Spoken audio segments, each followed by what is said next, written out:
Welcome. I'm Amy Watson, a certified life after baby loss coach and mom to 2 babies in heaven. Join me as I show you how you can truly find yourself again. Together, let's knock off those rough, painful edges and learn to carry your grief so you can step forward into all this life has in store for you. This is the Smooth Stones podcast. A few weeks ago, I attended the BYU Brigham Young University Life After Loss conference. There were over 500 people who got together for 2 days to learn about and share their grief and their love, as well as their faith. I took a lot of notes that I want to share with you about the points that stood out to me. And this is really going to be unique to me and things that stood out to me that I wanted to bring to you. And I want to encourage you to just take from this episode the little nuggets, even if it's one thing that I say that is meant for you right now. I think it can be really overwhelming sometimes to just get so much information.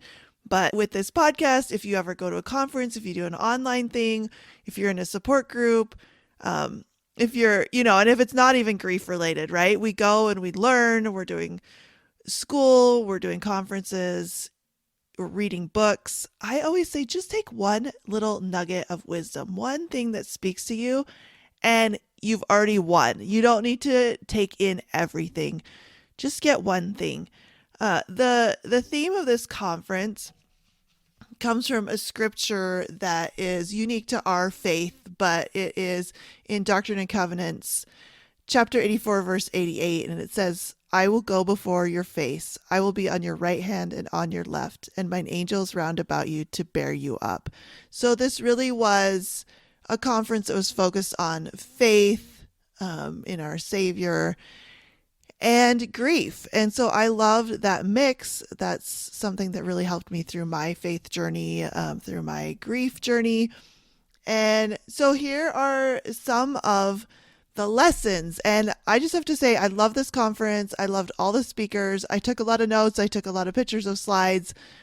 I could not share it all, of course, because it was like 2 full days of things. So I just pulled out a little bit, but we don't always get to attend events like this. Like I have actually never been to a grief conference like this one. So I'm just giving you the mini, like the Cliff Notes version. And I also have to say that attending this conference was kind of emotionally taxing, and I've needed some time to recover. And I feel really good now, even though I talk about grief every day and like this is the world I live in. It was a lot to be in that space of holding and feeling the energy of so much pain. There were some really tragic stories, and it was a lot. So how I manage all this is to recognize what's happening in the moment. So I made sure I cared for my body by having lots of water and nourishing food. I tried to get enough sleep before each day. I brought everything in my purse that I needed so I could be comfortable, like lots of chapstick, and, gum and whatever else I thought I might need. I also let myself rest after leaving the conference so I could process everything. And I probably will be processing this for a long time and really thinking about it and going over my notes and taking these lessons and researching. I took a lot of notes like find this book or read this book or look up this researcher or whatever it was. And so I almost just gave myself a lot of homework to take home from the conference. So I've got that too, but I think that's going to be really excited. I loved seeing what other people had done because of their grief, and it made me want to do more as well. One of my goals is to speak at this conference, so I solidified plans for how I want to accomplish that goal, including who I want to be and what I want to do to give myself the best chance of being there next year. And maybe it'll be the year after that. I don't know. But I do know that if you make a goal, if you see something cool that you want to do, make that goal and then figure out who you need to become to be there. So as I was there, I knew I wanted to speak. I actually applied this year, but I didn't find out to the very last second and I didn't have anything prepared. So I just threw a video together and submitted it. So I wasn't like shocked when I didn't get chosen to speak.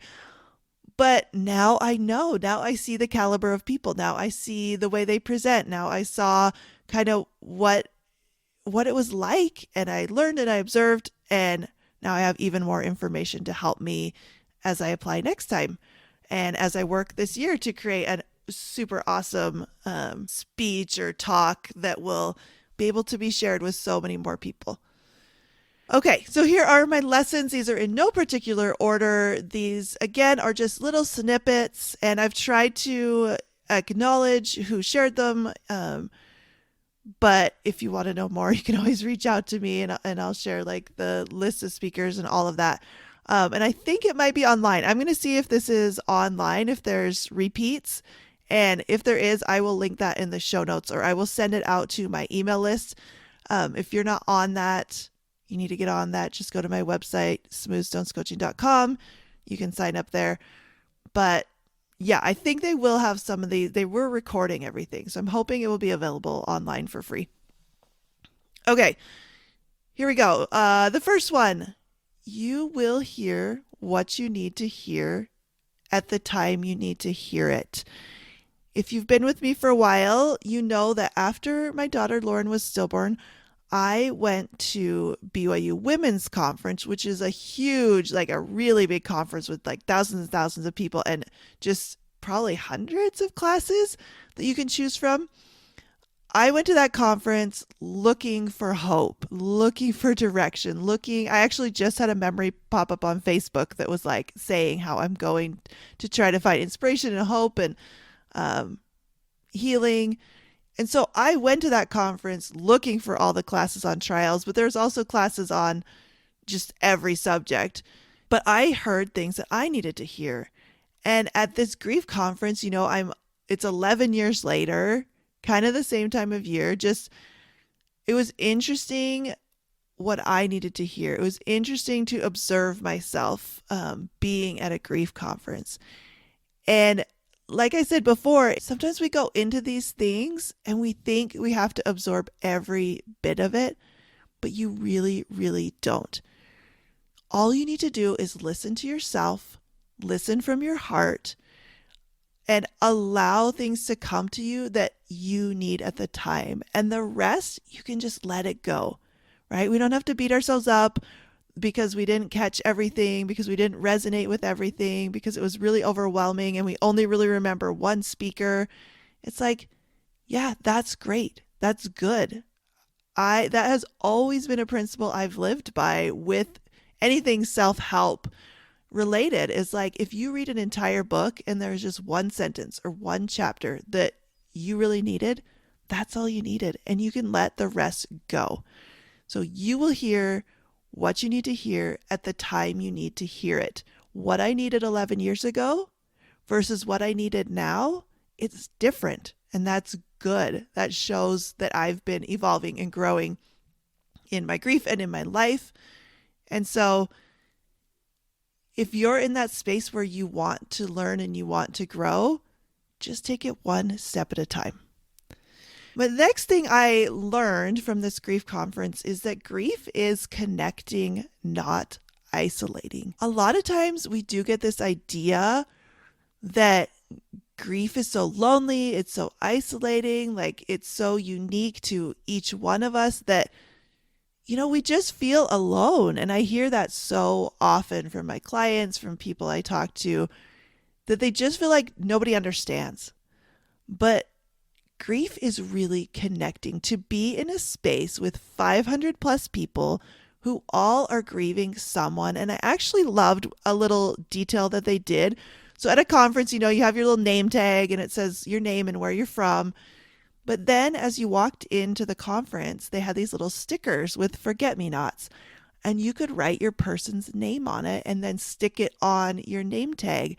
And I thought that was such a beautiful little touch, like so simple, but so meaningful. So almost everyone did that. And you could look and see like how many people are they grieving? Who are they here for? You could talk to people. You could use the name of their person. It was really beautiful. And this was not a baby loss conference. This was just life after loss. So any kind of loss. But it didn't matter. Like, it really didn't matter who they lost, how they lost them, when they lost them. Like, none of those details mattered. The only thing that mattered was that we all loved people who were no longer physically in our lives. And that was a beautiful energy to feel and a beautiful space. And it's something that I personally like. That's a space I feel comfortable. That's my jam. So, grief really, when you strip it all away, when you like take away all the noise out of your mind about like comparison and judgment and which losses are worse or which are better, like quote unquote, whatever that means, if you really do the work to strip away, at its core, grief is connecting. And honestly, more people in the world are grieving than not, I would guess. We just don't always talk about it. So I love that space to just, you didn't have to talk about it at the grief conference. We just all knew. And also, it was really easy to talk about it at a grief conference. It's kind of similar to the retreat I went to earlier this spring. It's like so freeing to just know that you can be, normal, like talk about the weather and jokes and what shows you're watching, and also talk about deep griefy traumatic things, and it's all allowed. Like, that's a beautiful space. So maybe that's a bonus tip, is like find places where you feel comfortable being fully you. So whether it's coming and coaching with me or going to a retreat, going to a conference, just being in a group online or in person, I think it's so powerful. Jenny Taylor spoke, and if you don't know who she is, you can look her up, but she is an amazing woman. And I have followed her story for a really long time. I don't have details. Like I said, this is just snippets of notes. I didn't totally look up all the backstory, but I think it was about maybe 7 years ago. Her husband was the mayor of their kind of small town, and she had all these little kids. She had 7 kids at the time. Her husband had done multiple tours in the Middle East with the National Guard, and he was almost home. And one of the people that they were working with and teaching, like how a lot of the work over in like Afghanistan was to teach the Afghan military how to, be the best they can be, whatever you call it. And one of those people turned on him and killed him and left her a widow with all these children at home. And it was a very big story here in Utah, where they're from, but also I think nationally. It's just so tragic and so sad. And she just, is incredible. And I know that she vulnerably shares her hard moments, but to look at her, she's someone who looked like she really was able to continue on her husband and her own legacy, to really just be so poised, so able to articulate what she wanted to say, to be an inspiration, to be strong and also vulnerable, and just I loved listening to her. I was so excited when I saw her name on the list. But a quote that she shared, and I think it's just something someone told her maybe, or she said, but it was this, and write this on a post-it. God can work wonders through people who are not where they thought they would be. I'm going to say that one more time. God can work wonders through people who are not where they thought they would be. And I know that almost all of you listening are just here somewhere where you didn't think you would be. You don't have the family you thought you would have. You don't have it on the timeline you thought you would have. You don't have as many children as you thought you would have. Your heart's broken and you didn't think that's where you would be, right? You had plans for a busy full nursery, and now you have silence. And listen, I loved this powerful, it's one sentence, but it's so powerful, right? Like, we had plans, we had ideas of what we thought our life would look like. And that's not where we are. And that's probably not where we ever were going to be, right? We just imagined it. We were wrong about what our life was going to look like. But it feels really like the rug got pulled out from under us. But what she's saying here is, you can still do amazing things, whether it's just being there for one person or whether it's doing, big grief goals. God can work wonders through people who are not where they thought they would be. Jenny Taylor, she's incredible. Look her up. One of the scriptures that I don't like, this was not the theme of the conference. I don't think anybody coordinated this, but a lot of people use the same scripture, and it is John chapter 14, verses 18 and 19. And it says, I will not leave you comfortless. I will come to you. Yet a little while, and the world seeth me no more, but ye see me. Because I live, ye shall live also. And I love that scripture. I will not leave you comfortless. I will come to you. And I know that sometimes it does feel like you've been left comfortless, and it does feel like you're alone. But we know that God cannot lie.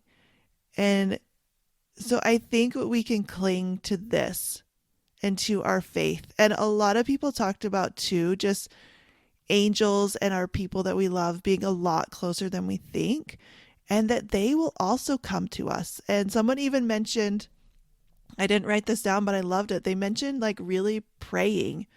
And I don't know, like everyone who listened has a different faith journey, faith practices, but they really talked about praying that maybe if we need help, that it would be our person, right? It would be someone we know and love who would come and serve us. And I really believe that that's true. That's something that, whether you call it guardian angels, whether we just believe our loved ones are nearby, I think that practice of asking and saying, hey, today's going to be hard. Can grandma come and be with me? Can my baby be nearby? Whatever it is, whatever you need help with, it's almost like that phone a friend in Who Wants to Be a Millionaire. I know that's kind of old. Is that still on? But it's like phone a friend. What if you could choose the person that helps you? I thought that was such a cool concept. So take that and use it as you will. But I loved it when it says maybe it's not particularly the Savior who's coming to you, but one of his angels, and the angels are our loved ones and our ancestors. So ask for that. Okay, another thing that came up multiple times, unprompted, in different speeches that I went to, was this quote. I'm going to read the quote and then talk about it. It's a slightly longer than normal, but it makes more sense if I just read the whole thing. So it is by D. Todd Christofferson. He says, some misunderstand the promises of God to mean that obedience to him yields specific outcomes on a fixed schedule. They might think if I diligently serve a mission, God will bless me with a happy marriage and children. If I refrain from doing schoolwork on the Sabbath day, God will bless me with good grades. Or if I pay tithing, God will bless me with that job I've been wanting. If life doesn't fall out precisely this way or according to an expected timetable, they may feel betrayed by God. But things are not so mechanical in the divine economy. We ought not to think of God's plan as a cosmic vending machine where we, 1, select a desired blessing, 2, insert the required sum of good works, and 3, the order is promptly delivered. God will indeed honor his covenants and promises to each one of us. We need not worry about that. The atoning power of Jesus Christ, who descended below all things and then ascended on high, and who possesses all power in heaven and in earth, ensures that God can and will fulfill his promises. It is essential that we honor and obey his laws, but not every blessing predicated on obedience to law is shaped, designed, and timed according to our expectations. We do our best, but must leave to him the management of blessings, both temporal and spiritual. So a lot of people brought this up, and I've talked about this too, I just love how they said a cosmic vending machine, right? Like we just push the buttons, we put in our money, our good works, our obedience, and then everything pops out that we want. So if you are in this mode, and it really is common, and it is something that a lot of us have to wrestle with, but I want you to ask yourself, where in my life am I wanting a cosmic vending machine, and how is that affecting me? Because really, this concept can sometimes hurt us because when we don't get the thing, then we're mad, then we're banging on the machine, then we're thinking it's broken and getting really, really frustrated. But I think if we understand that everything's going to be fulfilled, it's just not always on our timetable, we can kind of let go of some of that pressure that we're putting on ourselves, pressure that we're putting on God, pressure that we're just putting on our life to turn out exactly how we thought, because we know it's not going to. All right, next one I loved. It is the +1 rule. It was Tamara and Rob McFadden. They're a married couple and they shared together. This one's really, really good. They said, when someone is grieving and they're talking about their person, don't stop them. Once they are ready to change the subject, tell them you love them and validate their pain. Now, I want to apply this to us because I think when we get in conversation with grieving people, we tend to want to share our story, right? It's like, oh yeah, I relate to that. Or, oh, this is what happened to me. This is what my birth was like. This is what my pain was like. This is what my mother-in-law said, whatever. But it's like, can we as grievers hold space, like that full and complete space for someone else? That is really powerful. So they called that the +1 rule. I don't know if they compared it, but I was thinking about, like, lately I've been seeing these little things on Instagram where it's like talking about how the characters at Disneyland never let go of the hug. They always let the child let go of a hug. And that is a rule. And so it's kind of like that. It's like, can you just stay in that hug until the grieving person lets go? And then, like, if you want to share your stuff after or whatever, but maybe there's some power, especially for those of us who have been invalidated, who have felt like we weren't listened to. Just because we're also grieving, it doesn't mean that, like, we can't learn this and practice this in our conversations. And it might be even more stretching if your person that you're talking to is complaining about something that in your mind you're like, oh my goodness, you have no idea how good you have it. I wish I had your problems. But can you listen? Can you let them finish? And can you validate their pain? I mean, what a gift that is. Another really amazing tip or thing I learned was healing is not a destination. I think that we talk about that here a lot, but I'm going to reiterate it because again, grief is universal and these lessons are really universal. So I love that everything fell so much in line with what I teach here on the podcast. But healing is not a destination. It's not like you get there and then you're happy. And I think sometimes we fall in this trap where we think, oh my goodness, if I can just get a year out, if I can just pass this birthday, if I can just have another baby, if I can whatever, then I'll be healed. It's not a destination. It's a journey. It is life. It is the rest of our lives. Sometimes we get mad about that. Like, I don't want to be doing this the rest of my life. You won't be doing this. You'll be doing different versions of this. So don't think that there's somewhere you need to be in order to be happy. You just are healing all along.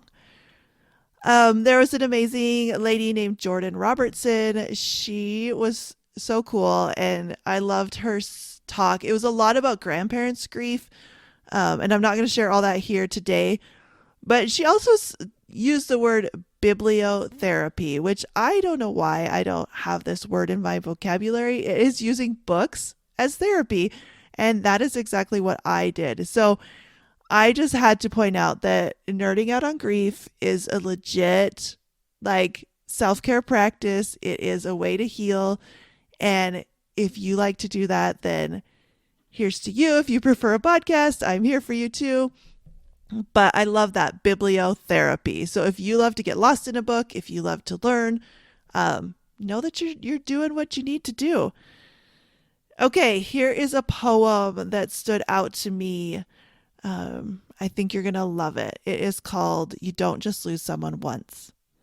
You lose them over and over, sometimes in the same day, when the loss, momentarily forgotten, creeps up and attacks you from behind. Fresh waves of grief as the realization hits home. They are gone. Again. You don't just lose someone once. You lose them every time you open your eyes to a new dawn. And as you awaken, so does your memory. So does the jolting bolt of lightning that rips into your heart they are gone again. Losing someone is a journey, not a one-off. There is no end to the loss. There is only a learned skill on how to stay afloat when it washes over. Be kind to those who are sailing this stormy sea. They have a journey ahead of them and a daily shock to the system each time they realize they are gone again. You don't just lose someone once. You lose them every day for a lifetime. That poem is called Donna Ashworth, and I think that really resonates, especially in early grief when you do forget while you're sleeping and you wake up. I have to add, like, it's not a daily shock to the system for me anymore. It doesn't have to be a daily shock, right? You can wake up and live your life and love your babies without it feeling like that. But if it feels like that, I think that poem really resonated.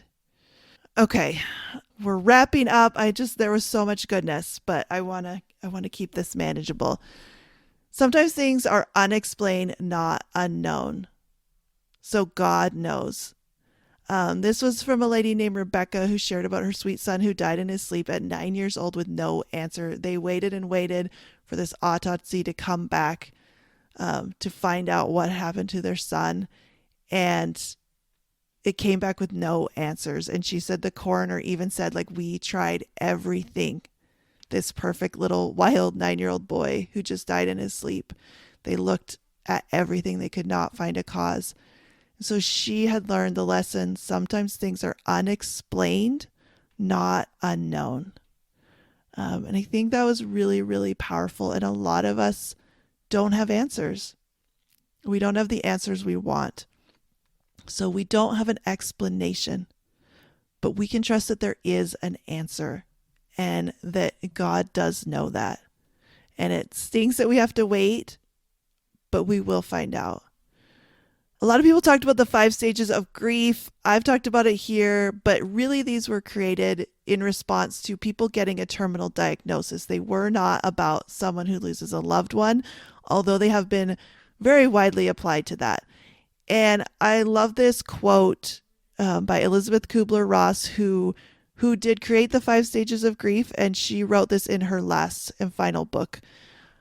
She said, "They were never meant to help tuck messy emotions into neat packages. They are responses to loss that many people have.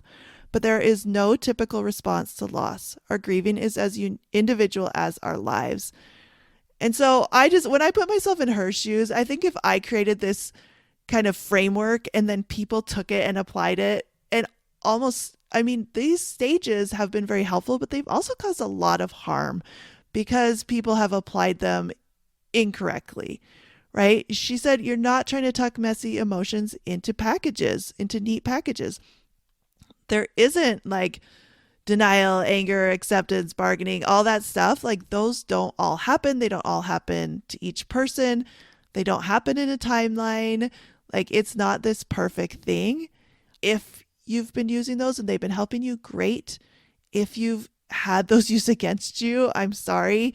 But just understand that our grieving is as individual as our lives. It's going to be a lot more like a big scribble than a nice linear model. And speaking of models, there were so many grief models. This is where I wanted to dig in more. But all that to say that people have researched grief. What's most important is that you find things that resonate with you, that help you understand your grief, that help you understand your life and yourself and your process and your family and the people around you. One of the classes was on how we all, even though the same event happens in a family, like, everyone has a different process, like when and how and what level they're at in their grief. Right? Like, one person might be in shock and a fog for months while the other person is kind of falling apart. And then when they start kind of coming out of falling apart, the person that was holding it all together falls apart. And really, really interesting. But we all just use what we need when we need it. And I wanted to just wrap up with a couple of bonus lessons. Good food makes everything better. At this conference, we had breakfast and lunch. And even snacks in the afternoon. They had these cute little snack bags. And honestly, it was so beautiful. I think we all were Like, it was emotional for a lot of people, especially a lot of the people were much fresher in their grief than I am. And so to have really good, nutritious, delicious food to look forward to that would nourish you, so important. And I know that sometimes we get in a rut. Groceries are expensive. We're just not taking care of our body. But I just want to encourage you and challenge you this week to find ways to add a bit more nutrition, add a bit more excitement into what you're cooking. Like, try some new recipes or try an old recipe that sometimes you're like, oh, it's a lot of work or whatever.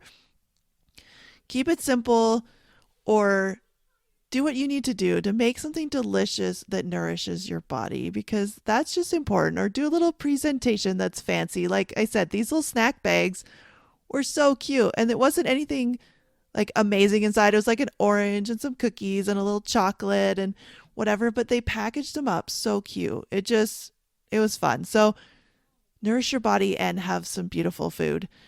My last bonus lesson is God puts people in our path for a reason, and there are no coincidences. At this conference, I know that people were making connections. I saw it all over the place. I tried to let my heart and the spirit guide me to who I should sit next to, who I needed to talk to. And I ended up seeing some very dear friends who recently lost their daughter in a tragic accident. And I didn't know they were coming. I was standing, just waiting kind of in this lobby area, and they came up to me, and I was just so thankful they were there. I was so thankful that they had met someone who told them about the conference and they were there. I was so thankful that I was able to be there and talk to them, because they're dear friends who moved and we don't live near each other. And even though I had reached out and texted, she didn't have the capacity to text back, which I always, when I text someone who's grieving, just say, hey, you don't need to text me back. But it was so good to just be there with them and to hug them and to hold them. And I'm just so grateful that I was able to find out about this conference and they were, and we were able to be there together. So be watching out for people in your life who are put in your path. There are no coincidences. All right, I hope you love these lessons as much as I did. I've got way more notes, and some of the things that I learned, I'm going to make entire episodes about. So be looking forward to that. If you need help, if you're pregnant after loss, or you're grieving, or you're just trying to live life after loss and you need a little bit of support and guidance from someone who gets it, please go in the show notes, click on the link, come and talk to me. I will take care of you. I'll see you next time. Are you tired of feeling like your baby's death was somehow your fault? Go to smoothstonescoaching.com and get my free mini course, How to Stop Blaming Yourself After Loss.